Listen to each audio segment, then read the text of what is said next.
contribuciones, mientras con mejor acuerdo volvía el monarca sobre sus. Además, en 1779 se declaró la guerra entre España e Inglaterra, y reiterados avisos de Europa afirmaban al nuevo virrey que la reina de los mares alistaba una flota con destino al Pacífico.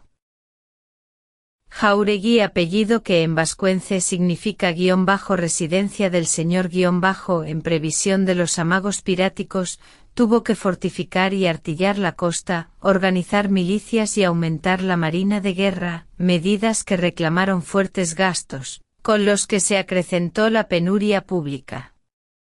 Apenas hacía 4 meses que don Agustín de Jáuregui ocupaba el solio de los virreyes, cuando se tuvo noticia de la muerte dada al corregidor Arriaga, y con ella de que en una extensión de más de 300 leguas era proclamado por Inca y soberano del Perú el cacique Túpac Amaru. No es del caso historiar aquí esta tremenda revolución que, como es sabido, puso en grave peligro al gobierno colonial. Poquísimo faltó para que entonces hubiese quedado realizada la obra de la independencia. El 6 de abril, Viernes de Dolores del año 1781, cayeron prisioneros el Inca y sus principales vasallos, con los que se ejercieron los más bárbaros horrores. Hubo lenguas y manos cortadas, cuerpos descuartizados, horca y garrote vil. Areche autorizó barbaridad y media.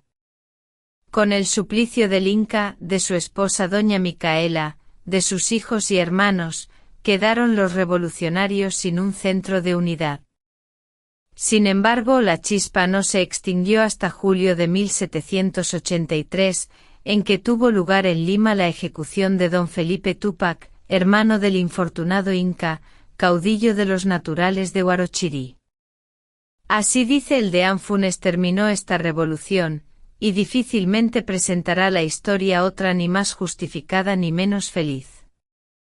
Las armas de la casa de Jáuregui eran, escudo cortinado, el primer cuartel en oro con un roble copado y un jabalí pasante, el segundo de gules y un castillo de plata con bandera, el tercero de azur, con 3 flores de lis. Es fama que el 26 de abril de 1784 el virrey don Agustín de Jáuregui recibió el regalo de un canastillo de cerezas, fruta a la que era su excelencia muy aficionado, y que apenas hubo comido 2 o 3 cayó al suelo sin sentido. 30 horas después se abría en palacio la gran puerta del salón de recepciones, y en un sillón, bajo el dosel, se veía a Jáuregui vestido de gran uniforme. Con arreglo al ceremonial del caso. El escribano de cámara, seguido de la Real Audiencia, avanzó hasta pocos pasos distante del dosel, y dijo en voz alta por 3 veces de excelentísimo señor don Agustín Jáuregui. Y luego, volviéndose al concurso, pronunció esta frase obligada: señores, no responde. Falleció. Falleció. Falleció. Enseguida sacó un protocolo, y los oidores estamparon en él sus firmas. Así vengaron los indios la muerte de Túpac Amaru. La gatita de Mari Ramos que halaga con la cola y araña con las manos, crónica de la época del 34º virrey del Perú _ a Carlos Toribio Robinet. Al principiar la Alameda de Hacho y en la acera que forma espalda a la capilla de San Lorenzo, fabricada en 1834, existe una casa de ruinoso aspecto, la cual fue por los años de 1788, teatro no de uno de esos cuentos de entredijes y babador, sino de un drama que la tradición se ha encargado de hacer llegar hasta nosotros con todos sus terribles 20 abriles muy galanos, cutis de ese gracioso moreno aterciopelado, que tanta fama dio a las limeñas, antes de que cundiese la maldita moda de adobarse el rostro con menjurjes, y de andar a la rebatiña y como albañil en pared con los polvos de rosa arroz, ojos más negros que noche de trapisonda y velados por rizadas pestañas, boca incitante como un azucarillo amerengado, cuerpo airoso si los hubo y un pie que daba pie. para despertar en el prójimo tentación de besarlo. Tal era, en el año de gracia de 1776, Benedicta Salazar. Sus padres al morir, la dejaron sin casa ni canastilla y al abrigo de una tía entre Bruja y Celestina, como dijo Quevedo, y más gruñona que mastín piltrafero, la cual tomó a capricho casar a la sobrina con un su compadre, español que de a legua revelaba en cierto tufillo ser hijo de Cataluña, y que ainda máis tenía las manos callosas y la barba más crecida que deuda pública.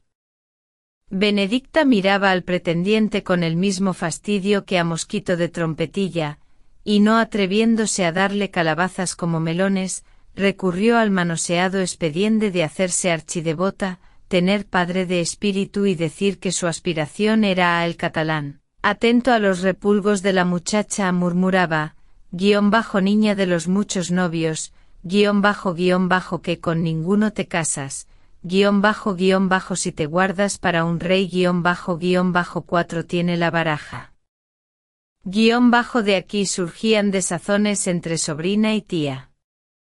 La vieja la trataba de gazmoña y papahostias, y la chica rompía a llorar como una bendita de Dios, con lo que enfureciéndose más aquella mejera, la gritaba, hipócrita. A mí no me engatusas con purisimitas.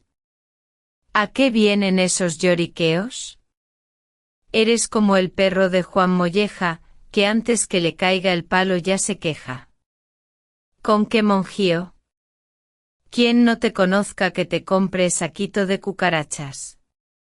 Cualquiera diría que no rompe plato, y es capaz de sacarle los ojos al verdugo grano de oro. Si no conoceré yo las uvas de mi majuelo. ¿Con qué te apestan las barbas? Miren a la remilgada de Jurquillos, que lavaba los huesos para freírlos.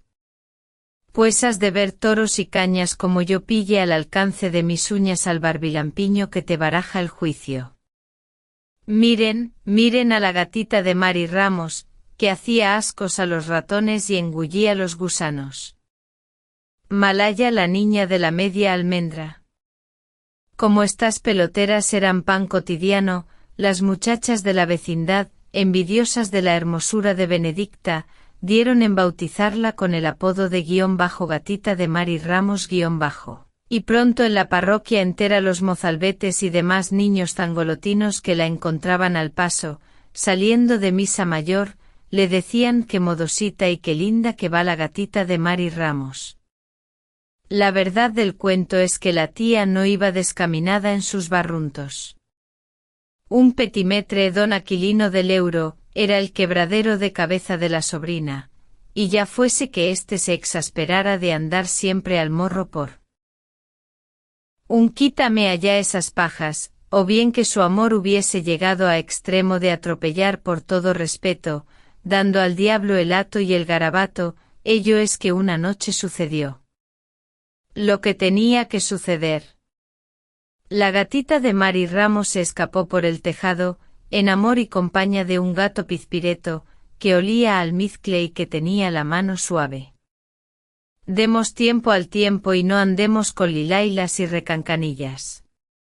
Es decir, que mientras los amantes apuran la luna de miel para dar entrada a la de hiel, podemos echar, lector carísimo, el consabido parrafillo el excelentísimo señor don Teodoro de Croix, caballero de Croix, comendador de la muy distinguida orden teutónica en Alemania, capitán de guardias valonas y teniente general de los reales ejércitos, hizo su entrada en Lima el 6 de abril de 1784. Durante largos años había servido en México bajo las órdenes de su tío, el virrey marqués de Croix, y vuelto a España, Carlos III lo nombró su representante en estos reinos del Perú.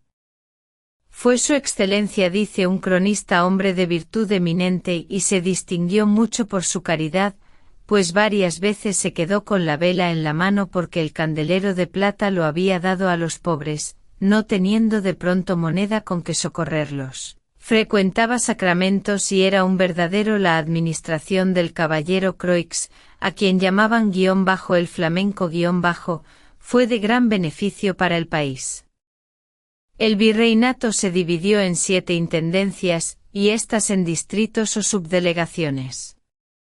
Estableciéronse la Real Audiencia del Cuzco y el Tribunal de Minería, repobláronse los valles de Víctor y Acobamba, y el ejemplar obispo Chávez de la Rosa fundó en Arequipa la famosa Casa de Huérfanos, que no pocos hombres ilustres ha dado después a la República.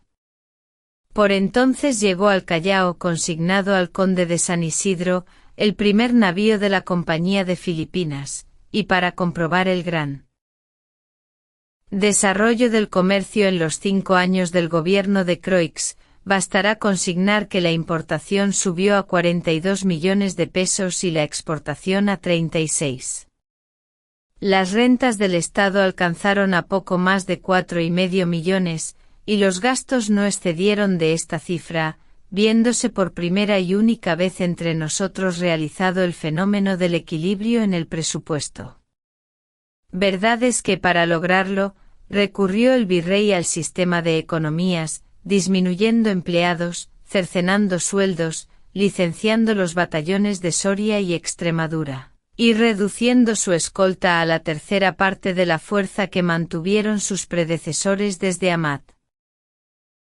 La querella entre el marqués de Lara, intendente de Huamanga, y el señor López Sánchez, obispo de la diócesis, fue la piedra de escándalo de la época. Su ilustrísima, despojándose de la mansedumbre sacerdotal, dejó desbordar su bilis hasta el extremo de abofetear al escribano real que le notificaba una providencia. El juicio terminó, desairosamente para el iracundo prelado, por fallo del Consejo de Indias. Lorente en su _historia_ habla de un acontecimiento que tiene alguna semejanza con el proceso del falso nuncio de Portugal. Un pobre gallego dice que había venido en clase de soldado y ejercido después los poco lucrativos oficios de mercachifle y corredor de muebles, cargado de familia, necesidades y años, se acordó que era hijo natural de un hermano del cardenal patriarca, presidente del Consejo de Castilla y para explotar la necedad de los ricos, fingió recibir cartas del rey y de otros encumbrados personajes, las que hacía contestar por un religioso de la Merced. La superchería no podía ser más grosera, y sin embargo engañó con ella a varias personas. Descubierta la impostura y amenazado con el tormento, hubo de declararlo todo. Su farsa se consideró como crimen de Estado, y por circunstancias atenuantes salió condenado a 10 años de presidio, enviándose para España, bajo partida de registro a su cómplice el religioso. El sabio don Hipólito Unanue, que con el seudónimo de _Aristeo_ escribió eruditos artículos en el famoso _Mercurio peruano _ el elocuente mercedario fray Cipriano Jerónimo Calatayud, que firmaba sus escritos en el mismo periódico con el nombre de _Sofronio_ el egregio médico Dávalos, tan ensalzado por la Universidad de Montpellier, el clérigo Rodríguez de Mendoza, llamado por su vasta ciencia el _Bacón del Perú y que durante 30 años fue rector de San Carlos, el poeta andaluz Terraya y Landa, y otros hombres no menos esclarecidos formaban la tertulia de su excelencia, quien, a pesar de su ilustración y del prestigio de tan inteligente círculo, dictó severas órdenes para impedir que se introdujesen en el país las obras de los enciclopedistas.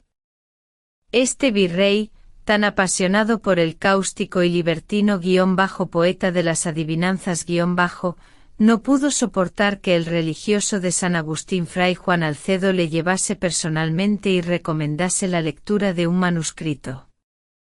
Era este una sátira, en medianos versos, sobre la conducta de los españoles en América. Su excelencia calificó la pretensión de desacato a su persona, y el pobre hijo de Apolo fue desterrado a la metrópoli para escarmiento de frailes murmuradores y de poetas del caballero de Croix se embarcó para España el 7 de abril de 1790, y murió en Madrid en 1791 a poco de su llegada a la patria. ¿Hay huevos? A la otra esquina por ellos. Pues señores, ya que he escrito el resumen de la historia administrativa del gobernante, no dejaré en el tintero, pues con su excelencia se relaciona, el origen de un juego que conocen todos los muchachos de Lima.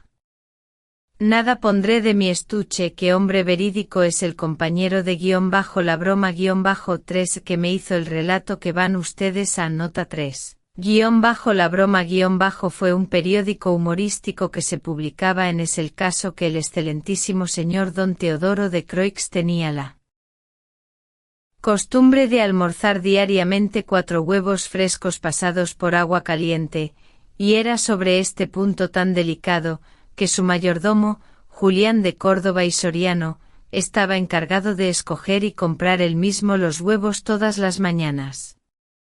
Mas si el virrey era delicado, el mayordomo llevaba la cansera y la avaricia hasta el punto de regatear con los pulperos para economizar un piquillo en la compra, pero al mismo tiempo que esto intentaba había de escoger los huevos más grandes y más pesados, para cuyo examen llevaba un anillo y ponía además los huevos en la balanza. Si un huevo pasaba por el anillo o pesaba un adarme menos que otro, lo dejaba.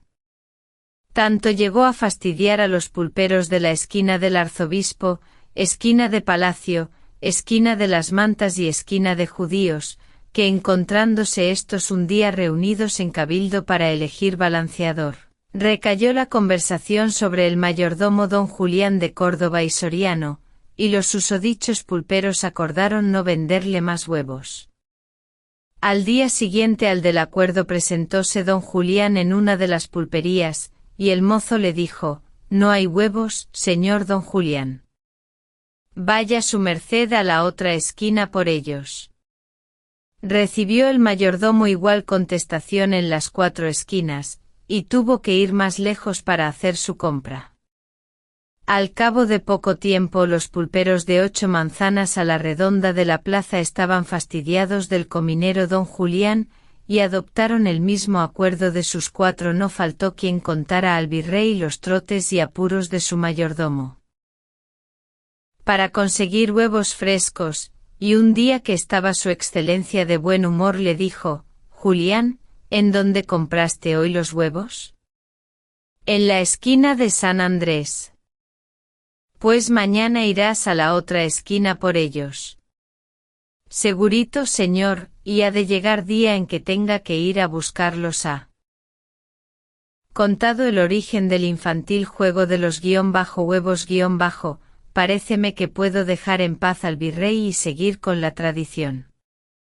Dice un refrán que la mula y la paciencia se fatigan si hay apuro, y lo mismo pensamos del amor. Benedicta y Aquilino se dieron tanta prisa que medio año después de la escapatoria, hastiado el galán se despidió a la francesa, esto es, sin decir abur y ahí queda el queso para que se lo almuercen los ratones, y fue a dar con su humanidad en el Cerro de Pasco, mineral boyante a la sazón.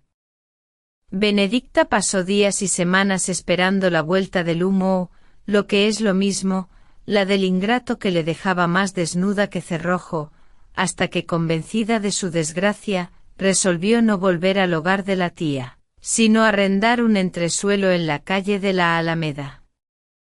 En su nueva morada era por demás misteriosa la existencia de nuestra gatita. Vivía encerrada, y evitando entrar en relaciones con la vecindad. Los domingos salía a misa de alba, compraba sus provisiones para la semana y no volvía a pisar la calle hasta el jueves, al anochecer, para entregar y recibir trabajo.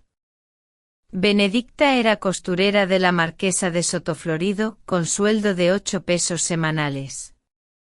Pero por retraída que fuese la vida de Benedicta y por mucho que al salir rebujase el rostro entre los pliegues del manto, no debió la tapada parecerle costal de paja a un vecino del cuarto de reja, quien dio en la flor siempre que la atisbaba, de dispararla a quemarropa un par de chicoleos entremezclados con suspiros, capaces de sacar de quicio a una estatua de piedra berroqueña. Hay nombres que parecen una ironía, y uno de ellos era el del vecino. Fortunato, que bien podía, en punto a femeniles conquistas, pasar por el más infortunado de los mortales. Tenía hormiguillo por todas las muchachas de la feligresía de San Lázaro, y así se desmerecían y ocupaban ellas de él como del gallo de la pasión que con arroz graneado, ají mirasol y culantrillo. Debió ser guiso de chupárselos era el tal no el gallo de la pasión sino Fortunato, lo que sé. Conoce por un pobre diablo, no mal empatillado y de buena cepa, como que pasaba por hijo natural del conde de Pozos Dulces. Servía de amanuense en la escribanía mayor del gobierno, cuyo cargo de escribano mayor era desempeñado entonces por el marqués de Salinas, quien pagaba a nuestro joven 20 duros al mes. Le daba por Pascua del Niño Dios un decente aguinaldo y se hacía de la vista gorda cuando era asunto de que el mocito agenciase lo que en tecnicismo burocrático se llama buscas forzoso, es decir que Benedicta jamás paró mientes en los arrumacos del vecino, ni lo miró a hurtadillas y ni siquiera desplegó los labios para desahuciarlo diciéndole, perdone, hermano, y toque a otra puerta, que lo que es en esta no se da posada al peregrino. Mas una noche al regresar la joven de hacer entrega de costuras, halló a Fortunato bajo el dintel de la casa, y antes de que éste le endilgase uno de sus habituales piropos, ella con voz dulce y argentina como una lluvia de perlas y que al amartelado mancebo debió parecerle música celestial, le dijo, buenas noches, vecino. El plumario, que era mozo muy socarrón y amigo de donaires, dijóse para el cuello de su camisa, al fin ha arriado bandera esta prójima y quiere parlamentar. Decididamente tengo mucho aquel y mucho garabato para las hembras, y a la que le guiño el ojo izquierdo, que es el del corazón, no le queda más recurso que darse por derrotada. Yo domino de todas la arrogancia, conmigo no hay sagunto ni numancia Y con airecillo de terne y de conquistador, siguió sin más circunloquios a la costurera hasta la puerta del entresuelo. La llave era dura, y él, mocito a fuer de cortés, no podía permitir que la niña se maltratase la mano. La gratitud por tan magno servicio exigía que Benedicta, entre ruborosa y complacida, murmurase un pase usted adelante, aunque la casa no es como para la persona. Suponemos que esto o cosa parecida sucedería, y que Fortunato no se dejó decir dos veces que le permitían entrar en la gloria, que tal es para todo enamorado una mano de conversación a solas con una chica como un piñón de almendra.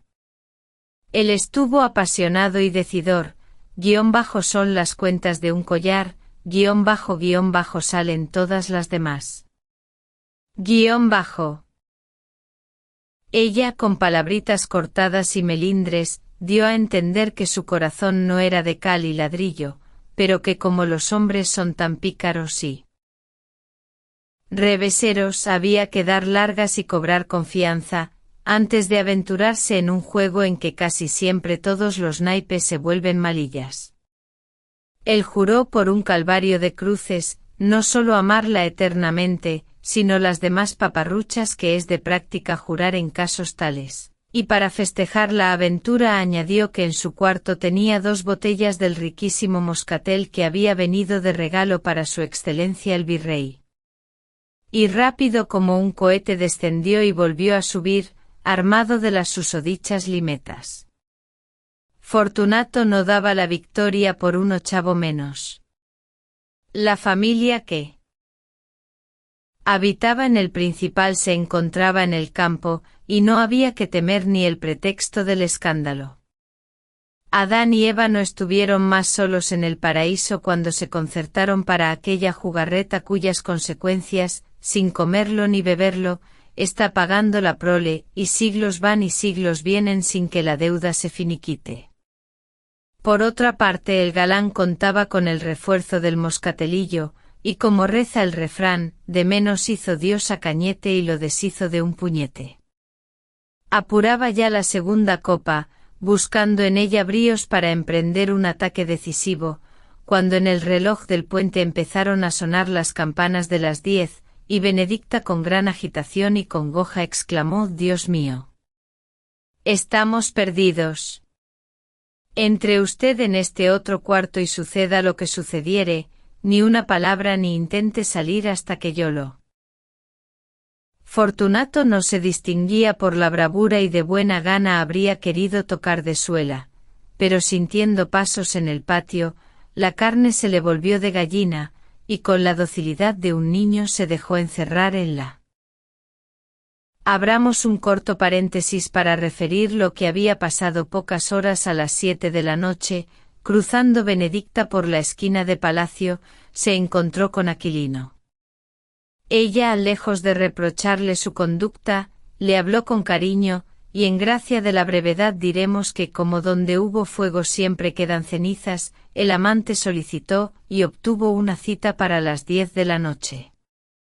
Benedicta sabía que el ingrato la había abandonado para casarse con la hija de un rico minero, y desde entonces juró en Dios y en su ánima vivir para la venganza.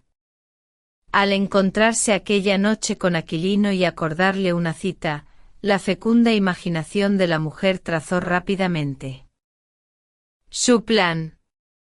Necesitaba un cómplice, se acordó del plumario, y he aquí el secreto de su repentina coquetería para con Fortunato.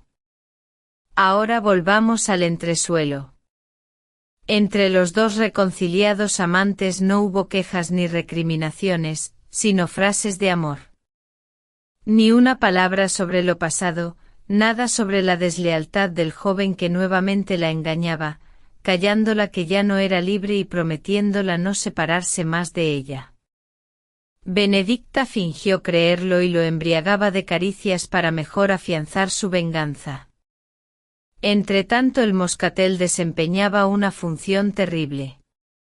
Benedicta había echado un narcótico en la copa de su seductor. Aquí cabe el refrán: más mató la cena que curó Avicena. Rendido el euro al soporífero influjo, la joven lo ató con fuertes ligaduras a las columnas de su lecho, sacó un puñal, y esperó impasible durante 1 hora a que empezara a desvanecerse el poder narcótico. A las 12 mojó su pañuelo en vinagre, lo pasó por la frente del narcotizado, y entonces principió la horrible tragedia. Benedicta era tribunal y verdugo. Enrostró a Aquilino la villanía de su conducta, rechazó sus descargos y luego le dijo: «Estás sentenciado. Tienes 1 minuto para pensar en Dios». Y con mano segura hundió el acero en el corazón del hombre a quien tanto el pobre amanuense temblaba como la hoja del árbol. Había oído y visto todo por un agujero de la puerta. Benedicta, realizada su venganza, dio vuelta a la llave y lo sacó de él. «Si aspiras a mi amor», le dijo, «empieza por ser mi cómplice. El premio lo tendrás cuando este cadáver haya desaparecido de aquí. La calle está desierta, la noche es lóbrega, el río corre enfrente de la casa. Ven y para vencer toda vacilación en el ánimo del acobardado mancebo, aquella mujer, alma de demonio encarnada en la figura de un ángel, dio un salto como la pantera que se lanza sobre su presa y estampó un beso de fuego en los labios de Fortunato. La fascinación fue completa. Ese beso llevó a la sangre y a la conciencia del joven el contagio del crimen. Si hoy con los faroles de gas y el crecido personal de agentes de policía, es empresa de guapos aventurarse después de las 8 de la noche por la Alameda de Hacho, imagínese el lector lo que sería ese sitio en el siglo pasado y cuando solo en 1776 se había establecido el alumbrado para las calles centrales de la ciudad. La obscuridad de aquella noche era espantosa. No parecía sino que la naturaleza tomaba su parte de complicidad en el crimen. Entreabrióse el postigo de la casa, y por él salió cautelosamente Fortunato, llevando al hombro cosido en una manta el cadáver de Aquilino. Benedicta lo seguía, y mientras con una mano lo ayudaba a sostener el peso, con la otra, armada de una aguja con hilo grueso, cosía la manta a la casaca del joven. La zozobra de éste y las tinieblas servían de auxiliares a un nuevo delito. Las sombras vivientes llegaron al pie del parapeto del río. Fortunato, con su fúnebre carga sobre los hombros, subió el tramo de adobes y se inclinó para arrojar el cadáver. ¡Horror! El muerto arrastró en su caída al vivo. 3 días después unos pescadores encontraron en las playas de Bocanegra el cuerpo del infortunado Fortunato. Su padre, el conde de Pozos Dulces, y su jefe, el marqués de Salinas, recelando que el joven hubiera sido víctima de algún enemigo, hicieron aprehender a un individuo sobre el que recaían no sabemos qué sospechas de mala voluntad para con él. Y corrían los meses y la causa iba con pies de plomo, y el pobre diablo se encontraba metido en un dédalo de acusaciones, y el fiscal veía pruebas clarísimas en donde todos hallaban el caos, y el juez vacilaba, para dar sentencia, entre horca y presidio. Pero la providencia que vela por los inocentes, tiene resortes misteriosos para hacer la luz sobre el crimen. Benedicta, moribunda y devorada por el remordimiento, reveló todo a un sacerdote, rogándole que para salvar al encarcelado hiciese pública su confesión. Y he aquí como en la forma de proceso ha venido a caer bajo nuestra pluma de cronista la sombría leyenda de la gatita de Edga a la cárcel todo Cristo. Crónica de la época del virrey inglés. Por los años de 1752 recorría las calles de Lima un buhonero o mercachifle hombre de mediana talla, grueso, de manos y facciones toscas, pelo rubio, color casi alabastrino y que representaba muy poco más de 20 años. Era irlandés, hijo de pobres labradores y, según su biógrafo Lavalle, pasó los primeros años de su vida conduciendo haces de leña para la cocina del castillo d'Adungan, residencia de la condesa de Bective, hasta que su tío, padre jesuita de un convento de Cádiz, lo llamó a su lado, lo educó medianamente y viéndolo decidido por el comercio más que por el santo hábito, lo envió a América con una _ño Ambrosio el inglés _ como llamaban las limeñas al mercachifle, convencido de que el comercio de cintas, agujas, blondas, dedales y otras chucherías no le produciría nunca para hacer caldo gordo, resolvió pasar a Chile, donde consiguió por la influencia de un médico irlandés muy relacionado en Santiago, que con el carácter de ingeniero delineador lo empleasen en la construcción de albergues o casitas para abrigo de los correos que al través de la cordillera conducían la correspondencia entre Chile y Buenos Aires. Ocupábase en llenar concienzudamente su compromiso, cuando acaeció una formidable invasión de los araucanos, y para rechazarla organizó el capitán general, entre otras fuerzas, una compañía de voluntarios extranjeros, cuyo mando se acordó a nuestro flamante ingeniero. La campaña le dio honra y provecho, y sucesivamente el rey le confirió los grados de capitán de dragones, teniente coronel, coronel y brigadier, y en 1785, al ascenderlo a mariscal de campo, lo invistió con el carácter de presidente de la audiencia, gobernador y capitán general del reino de. Ni tenemos los suficientes datos, ni la forma ligera de nuestras tradiciones nos permite historiar los 10 años del memorable gobierno de don Ambrosio O'Higgins. La fortaleza del varón en Valparaíso y multitud de obras públicas hacen su nombre imperecedero en Chile. Habiendo reconquistado la ciudad de Osorno del poder de los araucanos, el monarca lo nombró marqués de Osorno, lo ascendió a teniente general y lo trasladó al Perú como virrey, en reemplazo del bailío don Francisco Gil y Lemus de Toledo y Villamarín, caballero profesor de la Orden de San Juan, Comendador del Puente Orgivo y teniente general de la Real en 5 de junio de 1796 se encargó O'Higgins del mando. Bajo su breve gobierno se empedraron las calles y concluyeron las torres de la